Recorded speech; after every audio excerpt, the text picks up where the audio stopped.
What's this? It looks like a giant power plug. It's attached to what looks like an electric vehicle charging station. That's a charging station for us robots. We come here periodically and charge ourselves up. Wow, machines that maintain themselves. That's pretty cool. If our batteries run out and we lose consciousness, we never know what Miss Ara will do to us while we're down, you see. Nothing motivates quite like fear, huh?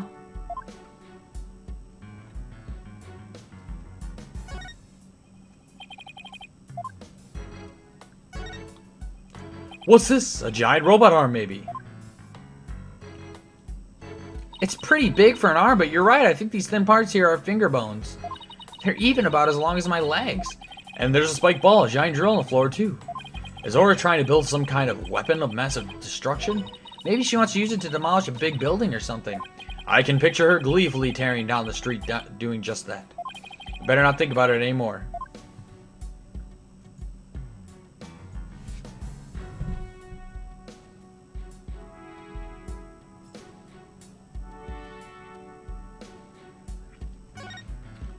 Hey, look at this row of rolling cases. I bet these wheels make it easier for people to move heavy research materials around.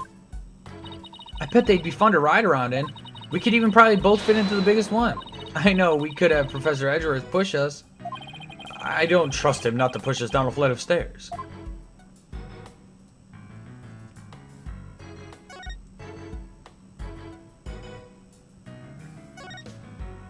It looks like an operating table. It's in the photo, too. Yes, it was here then as well with the victim's body lying on it. There's a button here. Oh, I know. I'll try pushing it. Pearls, don't touch the... Oopsie.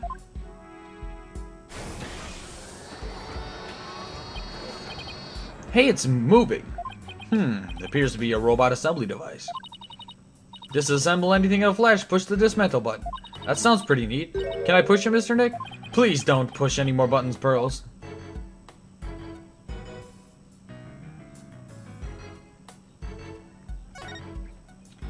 An emergency ladder. This must be the one they used during the evacuation. The explosion disabled the elevators, so I lowered my emergency ladder like the detective leading the evacuation told me to. As Ms. Blackwell was climbing down the side of the building, she saw the culprit inside. I wonder which would have been scarier, that or looking down.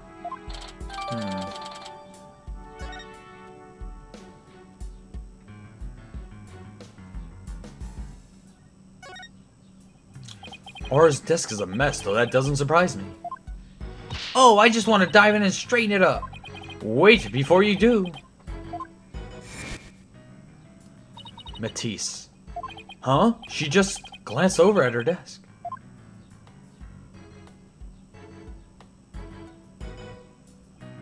It's Matisse Sykes. Klunko, can I talk to you? I really hope he's back to normal. You wish to speak to me, Mr. Wright?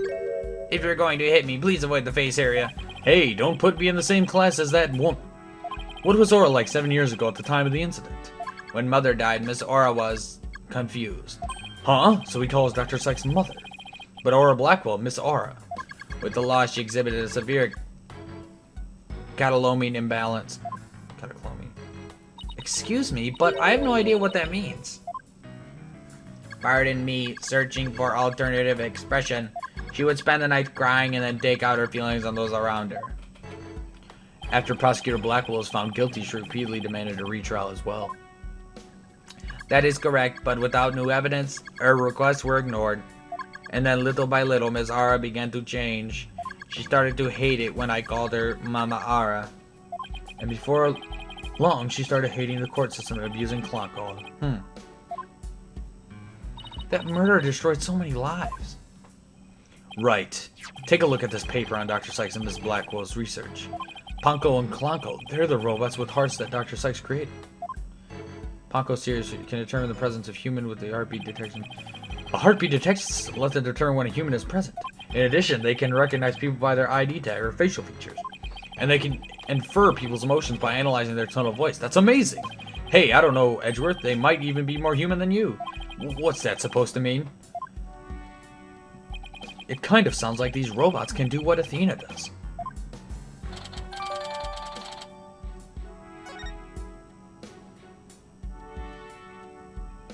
Well, I guess that's about it for this room.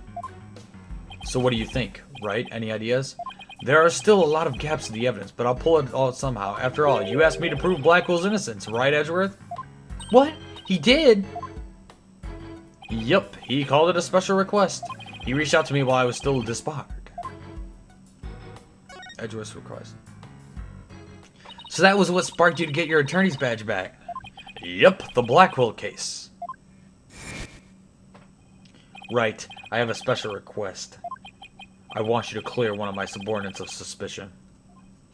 Hey, I'm not even a lawyer anymore, remember? Haven't been one for a long time. That 8-year misunderstanding has been cleared up and you must be eager to return. I'm sure you're familiar with the other case that you ushered in the dark age of the law. Very soon a convict will stand as prosecutor in court. I want you to keep an eye on him. Oh, I just when I'm beginning to actually like the job I have now. Right. I'm sorry I dragged you into this. Because of the espionage aspect, I wasn't free to give you all the details. Hey, no need to apologize. It's like I said on the phone the other day. I know that the type of criminals you're after now aren't small fries anymore. It looks like your target finally decided to make a move. Yeah, it's for the reason I returned. Time to bring it to an end. I'm going to end the dark age of the law. That's what this is all about. The dark age of the law? It sure comes up a lot these days on TV and in the papers. And I hear there are more false charges and fabrication of evidence than ever. When I became chief prosecutor, the court system had already lost the people's trust. It all began 8 years ago.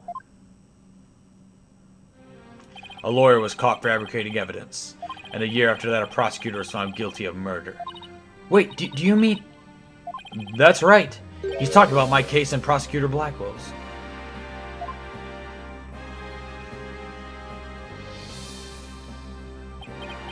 It was a downward spiral after that. An absolute nightmare. After those 2 cases, the mass media launched an all-out attack on the courts. Public opinion was tainted, and before long, the legal world itself was sucked into it. It's such a shame. Once suspicion forms, it's very hard to shake.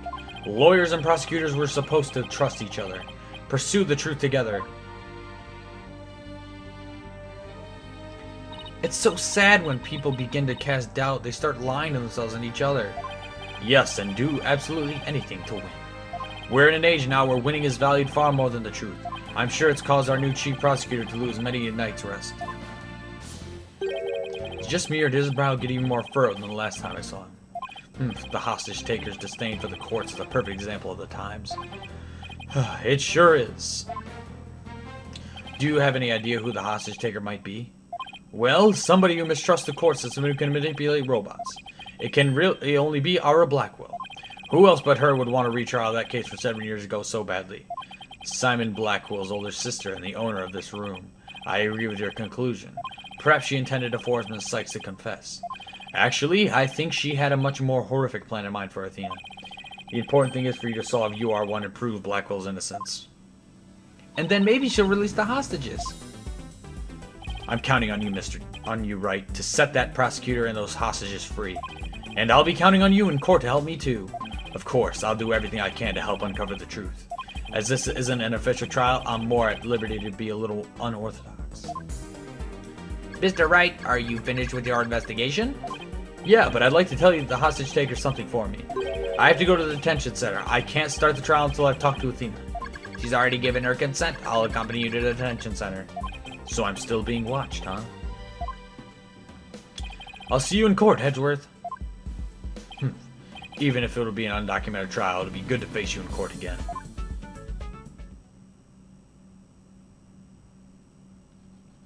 December 20th, detention center room, visitor's room. She was right by my side only a few short hours ago. But I feel like I haven't seen her in ages.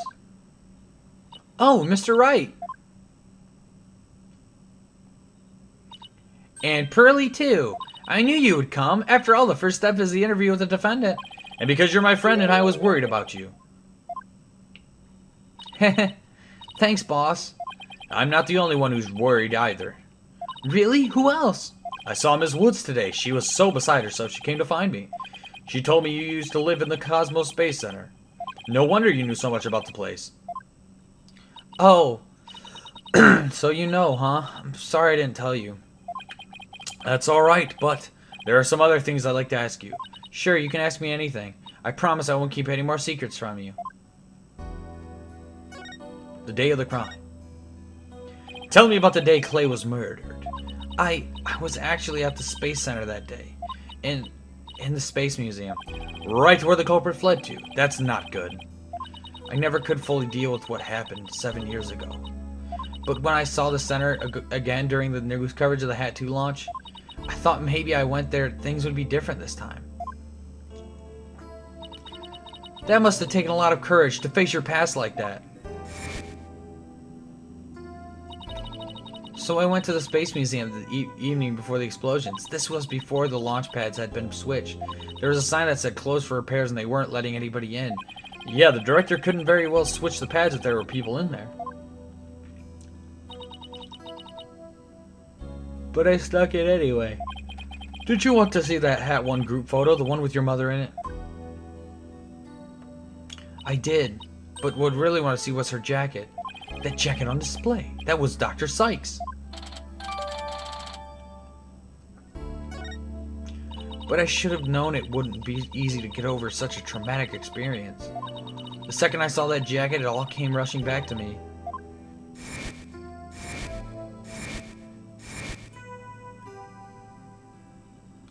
Everything around me went hazy and I couldn't see. I tried to get out of there somehow. But I guess I passed out.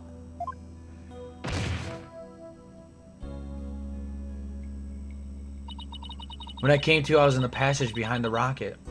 I was in the shadows where people couldn't really see me. Maybe you got confused and went the wrong way when you were trying to leave. How long do you think you were unconscious, Athena? I was out until about noon of the next day. Didn't even know about the explosions. When I woke up, nobody was around, so I just went out into the boarding lounge, too. My mind must have still been fuzzy because my memory is vague after that. I don't remember how I got home. No memory, huh? This is gonna be tough. Which means, what if I'm the one who killed Clay? I think that's enough of that, Athena. Let's talk about something else. So during the entire incident, she was unconscious in the Space Museum. Of course I believe her. But will anybody else? What kind of research was Dr. Sykes, your mother, doing? Machines that could tell people's emotions by their tone of voice, and my special ability. Someday when people travel to distant planets, their companions will be robots. So she said they had to be able to understand how their human companions felt. Wow, robots that can understand people? I was just a convenient subject for her research. All she ever did was work, and she never paid any attention to me. Oh, sorry about that. Dredging up all that old stuff. No need to apologize. I guess her home life was complicated. Oh, by the way, Miss Woods said something about you always wearing headphones? She always wore these big heavy looking headphones. She said her mother made them for her as part of her research.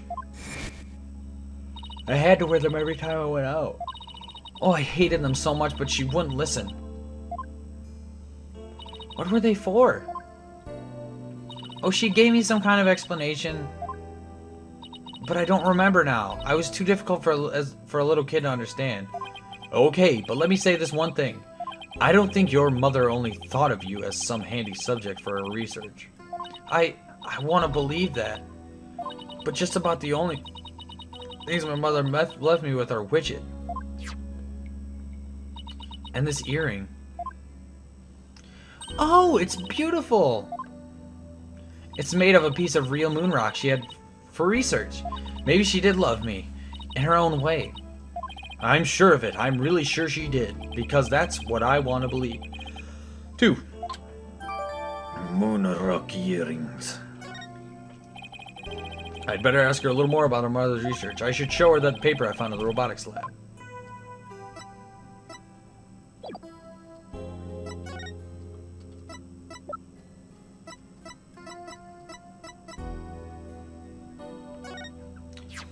Oh, the Ponko series. You must have gone to the robotics lab. You seem to really love Ponko and Clonko. Yeah, my mother made them and I grew up around them, you know. Oh, there's one of those cute little robots in this photo, too. Ha ha ha ha. See Ponko's bandages? I put those on her.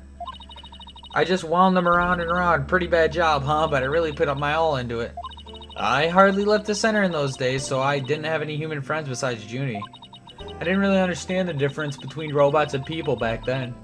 I thought that if a robot broke, bandaging it would help it get better. What a weirdo I was. It looks like there's something written on the bandages. Yeah, I wrote stuff like, "Get well soon, Ponko." But in the end, my mom just put her on the operating table and fixed her in a flash. Oh, that must be the thing I made move in the robotics lab. I was so impressed by what my mom did. I even asked her if she would put me on the table and fix me if I ever got hurt. It looks just like magic to me what she could do. A little girl who grew up around robots. She seems to have some good memories of it. 7 years ago. Oh, on a different subject, did you hear about the person holding up the Space Center? Yes, a little, and this person has even taken hostages? I guess I'd better spare her the news about Trucy. Well, after some negotiating, we agreed to do a retrial of the case from 7 years ago. What? You're kidding me, so that means Prosecutor Blackwell might... Yup, I know he's innocent. I just have to prove it. So wait, did you know him back then? Yes, he used to come visit my mom a lot. He studied psychology under her and would sometimes ask her advice on his legal cases. He was very kind and considerate and straight as an arrow. Unlike now, where he's more twisted than a basket of snakes. That's why I took the witness stand during his trial 7 years ago. Please, you have to listen to me. He didn't kill her. His heart is screaming that he didn't kill her. I was a fool. How could anybody else know what I was talking about? She heard the voice of his heart. You were only 11 then, right? You were very brave just to give testimony.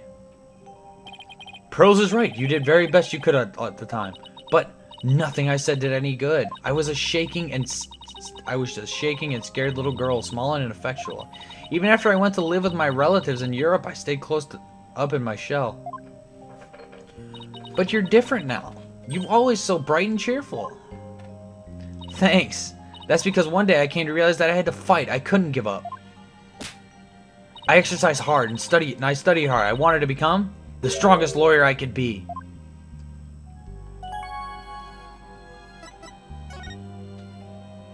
I wanted to save Simon, but I had no idea how. Then I met Mr. Wright, and thanks to him, I realized that if I became a lawyer, I could prove that Simon was innocent. I also realized that psychology could help me do this. I mean, psychology was my mother's specialty when I studied it. I felt like she was there with me, supporting me.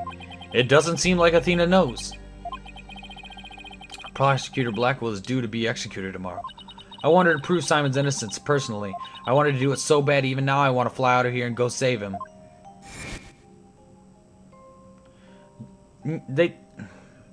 Come to think of it, she said something like that during the Themis Legal Academy trial.